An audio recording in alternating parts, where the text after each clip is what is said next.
There they go. That is not what we're doing today. We're not using the big equipment. We're just got a stump grinder. And there's a little 201 TC over there.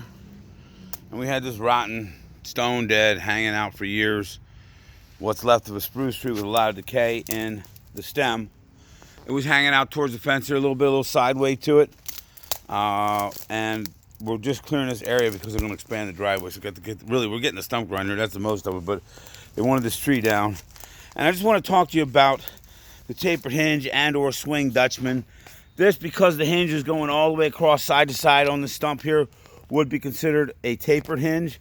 I don't mind sometimes bringing the blade across here and taking this whole side of the hinge out here, leaving a kerf. But only on small trees. Any tree that's got enough weight and lean to it and is heavy enough that when I take this side of the kerf out, that's going to close on me. That's going to give it even more lean. So I wouldn't use it on that. But I found the swing Dutchman, and certainly the tapered hinge, to be pretty effective for trees that don't have, medium-sized trees. You can see this thing's about a foot, maybe 11 inches or something like that in diameter. And not a very big tree, not real heavy. The top was gone. And the wood was punky, so that couldn't be trusted. And I didn't want to cut up that hinge too much because I could throw a rope in there, but I just pushed it over by hand. I cut the hinge up to here, and I was like, if it doesn't go from here, I'll just get a rope in it, So that's the news. Again, I used a little bit of you can see the hinge fibers in the front of that notch or the back of the face cut. You can see they got a little height to them. See that? That there's a reason for that. That gives it a little more flexibility.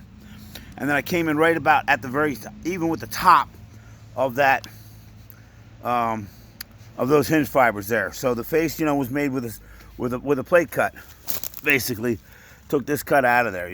That as a second cut to take that out of there. And I was checking out the fibers and how much decay there was there in the middle of the tree. Went right about halfway through, a little bit more, to give as much length to the hinge as possible, and to also, the further back you go, you help yourself with the center of gravity relative to the place of the hinge. Is a little bit good. So, it's just not a big deal. Just a few little minor things there I thought I would run by. But the real thing I want you to understand is that I don't mind, and it's not taught anymore. It's actually frowned upon, but I've used it successfully, bringing the saw all the way over here and wiping out this whole side of the hinge. And in order to keep all the fibers on the tension side over here as much as possible. But only if there's not enough weight and a lean in the tree. So you can't do it on big trees. You can only do that on smaller trees. Bigger trees, you're going to center plunge here. You leave a little post over here to hold this side from coming down and crushing.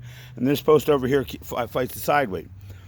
There you go. So what do you guys think? Let me know. Pretty simple job. And just a quickie solo job. And yeah, we're getting it done. Thanks for watching. I hope you guys have a great Thanksgiving.